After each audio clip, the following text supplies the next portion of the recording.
देखो वैलेंसी और ऑक्सीडेशन में डिफरेंस क्या होता है। वैलेंसी क्या होती है पहले बताओ कोई।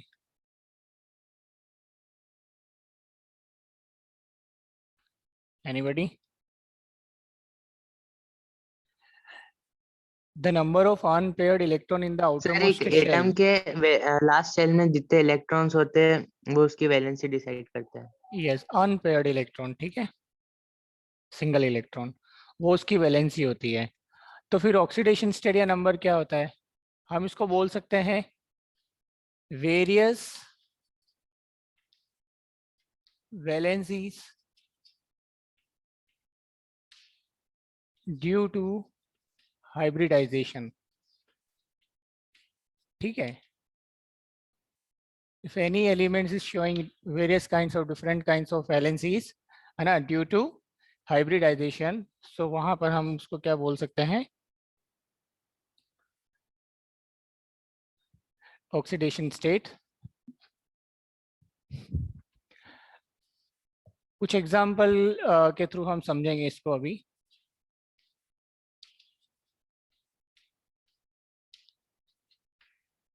चलो देखते हैं अब ये हाइब्रिडाइजेशन क्या है, इसको हम देखते हैं, है ना। Transfer of electron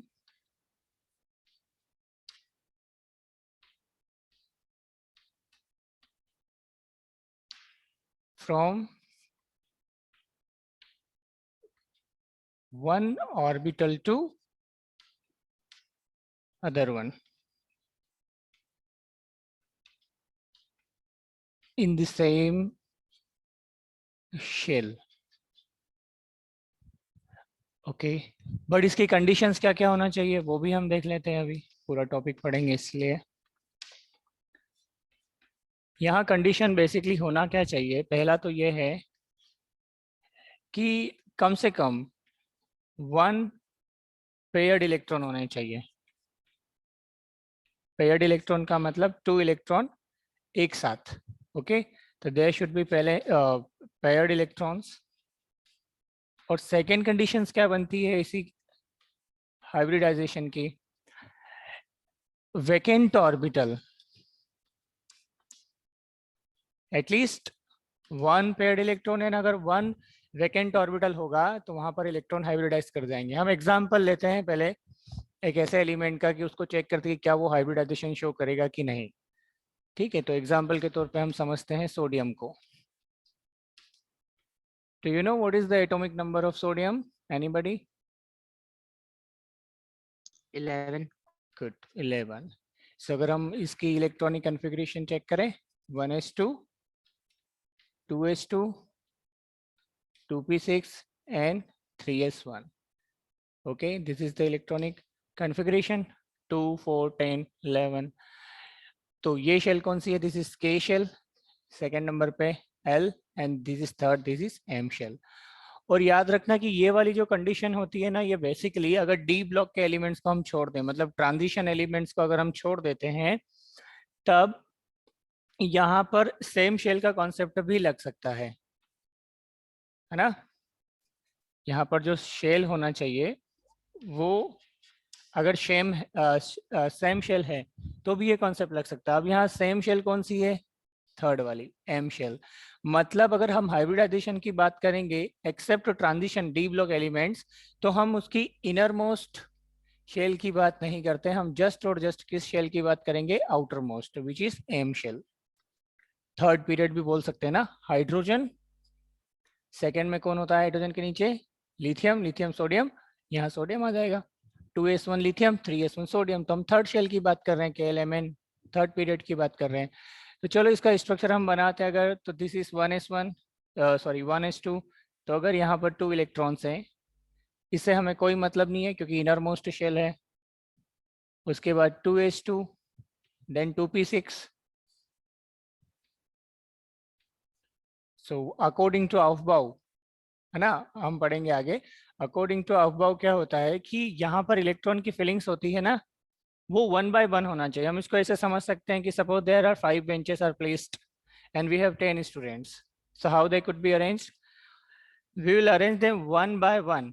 First students will be sitting at the front, second, third, fourth, fifth, and the sixth student will be sitting at the front.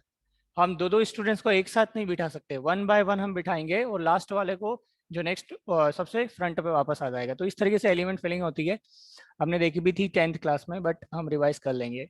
So there are 6 elements, तो 1 2 3 4 5 and 6, and last one is 3s1, so this is only one electron. So that was K shell, this is L shell and this is M shell, last वाली है ना। ये दोनों मिलके क्या बन रहा है, एस एंड पी ब्लॉक मिला के एल शेल, और लास्ट वाली जो है वो एम शेल। इसकी भी हम बात नहीं करेंगे क्योंकि हमें चाहिए आउटर मोस्ट शेल, और वो ये रही है।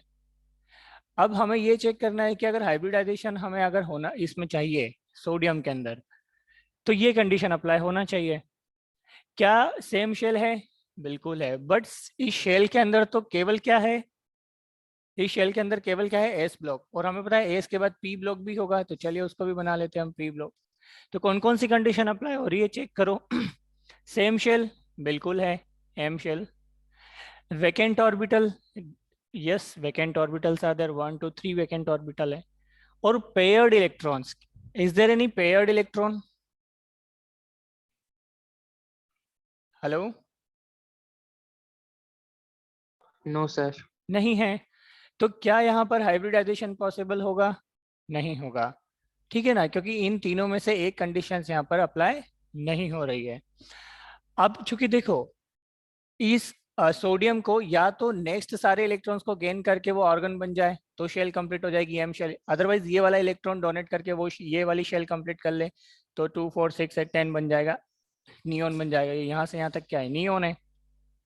तो yes, sodium can lose 1 electron to get the noble configuration of neon. तो सोडियम में यहाँ पर जो ये +1 इलेक्ट्रॉन है ना, this is only and only valency. ये सिर्फ और सिर्फ क्या है, वैलेंसी है। There is no oxidation number. क्यों? क्योंकि यहाँ पर किसी भी कंडीशन में हाइब्रिडाइजेशन पॉसिबल नहीं है। तो कुछ और एलिमेंट की हम बात करते हैं, ठीक है। फॉर एग्जाम्पल हम लेते हैं यहाँ पर suppose carbon second. What is the atomic number of carbon? 6। 6, so this is 6। Configuration check करते हैं इसका, 1s2 2s2 एंड 2p2। अब यहाँ कंडीशन चेंज है, देखो this is the K shell and now which is outermost shell, next shell L. पहले outermost M थी, अब कौन सी है, एल शेल आउटर मोस्ट है। तो हमें इससे कंसीडर करना है, बाकी से कोई मतलब नहीं। हम 1s2 को बना भी लेंगे तो हमें उससे कोई मतलब है नहीं, क्योंकि हाइब्रिडाइजेशन में होना क्या चाहिए, सेम शेल होना चाहिए।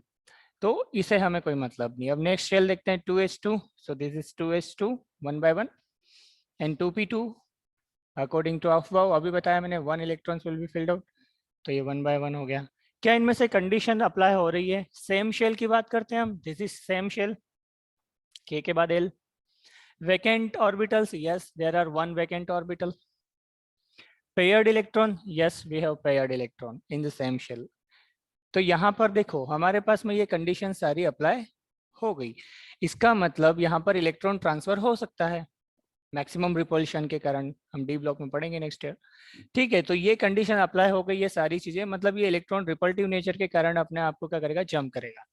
अब देखो इसमें कंडीशंस क्या होती है, ये जो 2 इलेक्ट्रॉन्स हैं, अनपेयर्ड ऑफ इलेक्ट्रॉन, जैसे अभी किसी ने बताया था ना, unpaired of electron in outermost shell और ऑर्बिटल।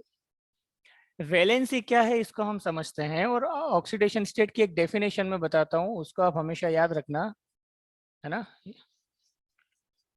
बहुत ही इंटरेस्टिंग चीज है। अगर हम वैलेंसी की बात करते हैं तो वैलेंसी क्या होती है, unpaired electrons in outermost orbital। ये कौन सा ऑर्बिटल है, S, and this is P orbital.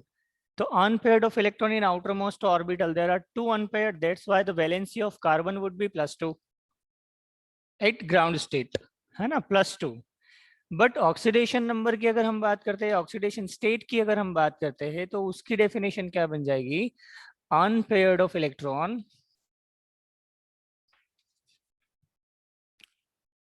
In outermost shell. Unpaired of electron in outermost orbital, there are 2 unpaired electron. That's why the valency of carbon in ground state would be 2. तो ये कौन सी state है? Ground state.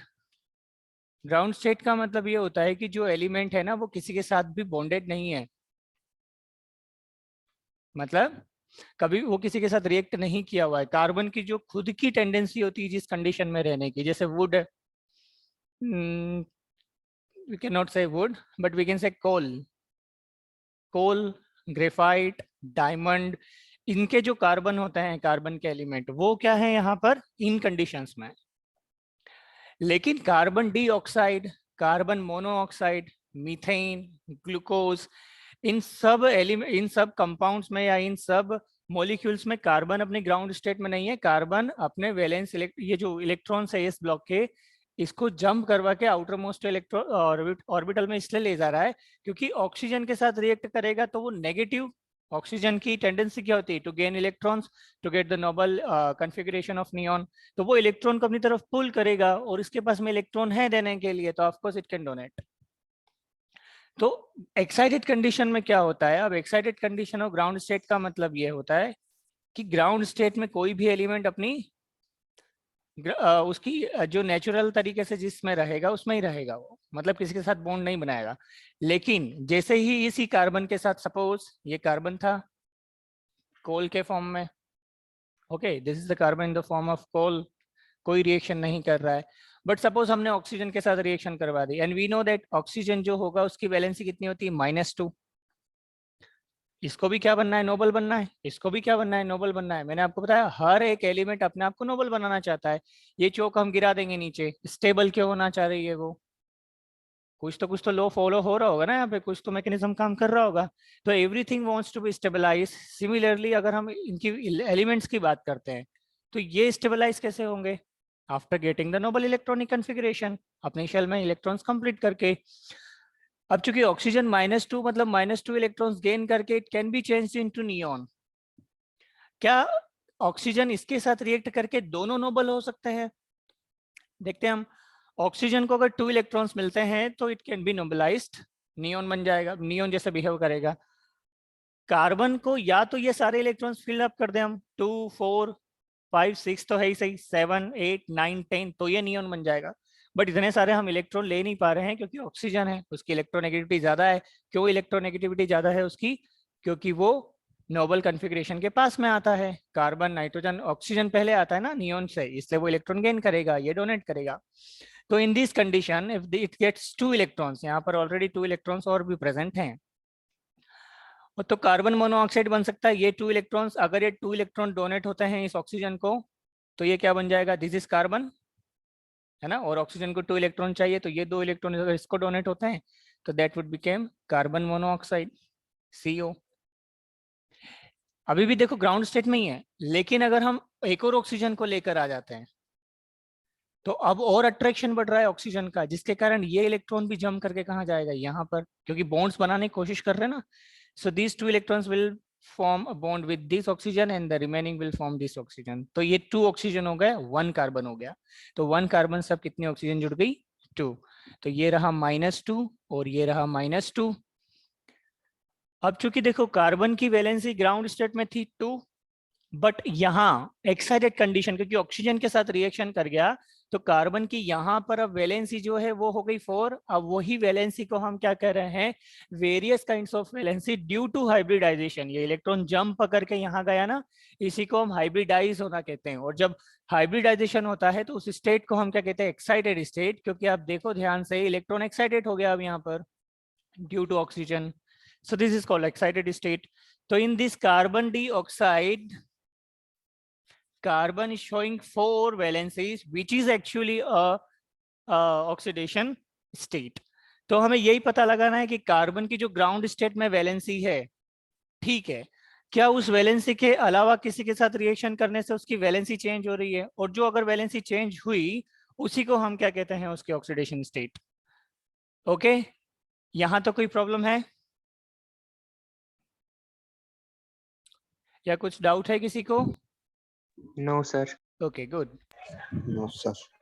सो यहाँ पर देखना किसी और element के अगर हमें ऑक्सीडेशन स्टेट निकालना है तो हम कैसे निकालेंगे? पहले तो हमें उसकी सबसे पहले वैलेंसी पता होना चाहिए, है ना। उसकी सबसे पहले हमें वैलेंसी पता होना चाहिए। कुछ हम प्रैक्टिस करते हैं, यहाँ पर देखते हैं, है ना, किस तरीके से निकालेंगे। एक प्रैक्टिस हम यहाँ करते हैं, यहाँ भी खाली जगह है।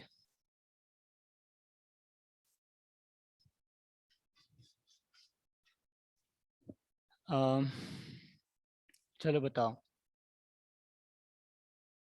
कार्बन के बाद में हम बात करते हैं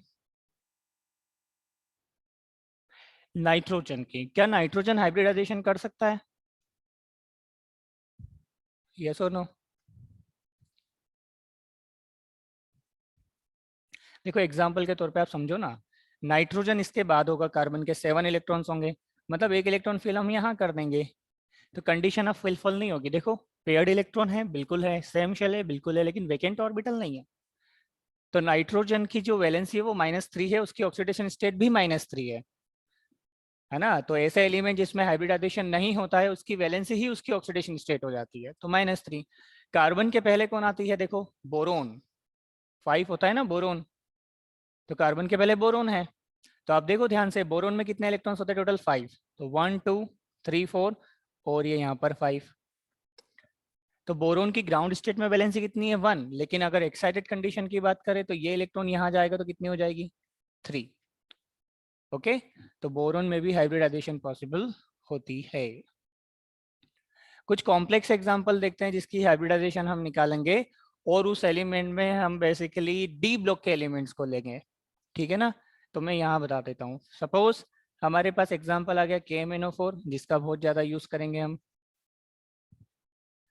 सो पोटेशियम पर मैग्नेट में पूछा है कि इस मैग्नीज, ये जो है मैग्नीज, इसकी ऑक्सीडेशन स्टेट क्या है, अब ये पूछा। इसके लिए हमें अगर आसपास उसके साथ में जो एलिमेंट्स जुड़े हैं अगर उसकी वैलेंसीज पता है या उसकी ऑक्सीडेशन स्टेट पता है तो हम किसी और एलिमेंट की ऑक्सीडेशन स्टेट निकाल सकते हैं। और आप नेक्स्ट ईयर पढ़ेंगे हम, ये तो नहीं है D and F block elements अभी आपके इसमें, लेकिन ध्यान रखना कि ये तो हो गई एस ब्लॉक का element, this is P block element.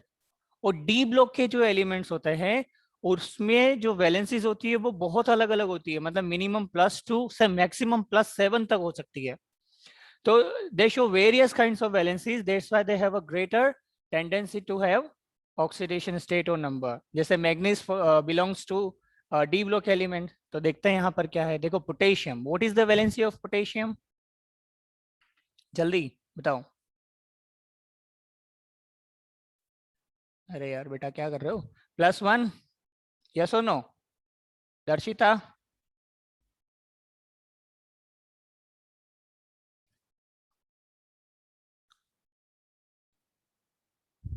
Okay, देखो +1 मैग्नीज की हमें पता लगानी है, तो we will write it x y z as you wish, कुछ भी लिख सकते हो। Plus the valency of oxygen is -2 and the number of oxygen is 4 and there is no formal charge। इसके पूरे कंपाउंड के ऊपर कोई भी -2 -3 नहीं लिखा है, मतलब कोई चार्ज नहीं है, मतलब 0। So 1 + x plus minus minus 4 × 2 8 is equal to 0। Then यहाँ पर आप इसको सॉल्व करोगे, -8 + 8 होगा और +1 -1 होगा, तो x की वैल्यू कितनी आ जाएगी यहाँ से? +7। So we can see that magnesium can have maximum +7 valency which is called oxidation state. तो आपको ये निकालना सीखना है अच्छे से कि यहाँ पर इनकी ऑक्सीडेशन स्टेट क्या हो सकती है, ठीक है ना। चलो एक मैं तुम्हें एग्जांपल दे रहा हूँ क्लास वर्क के बेसिस पे। ये बताओ K2Cr2O7, what is the oxidation state of chromium? Listen, एक चीज मैं बता देता हूँ, यहाँ पर मैग्नीज 1 था ना, इसलिए we have written only 1x, but here it is chromium is 2 Cr2, तो we will write 2x, that's it। okay, चलो सॉल्व करो इसको। Before solving you can take a screenshot quick। 1 2 3 bye।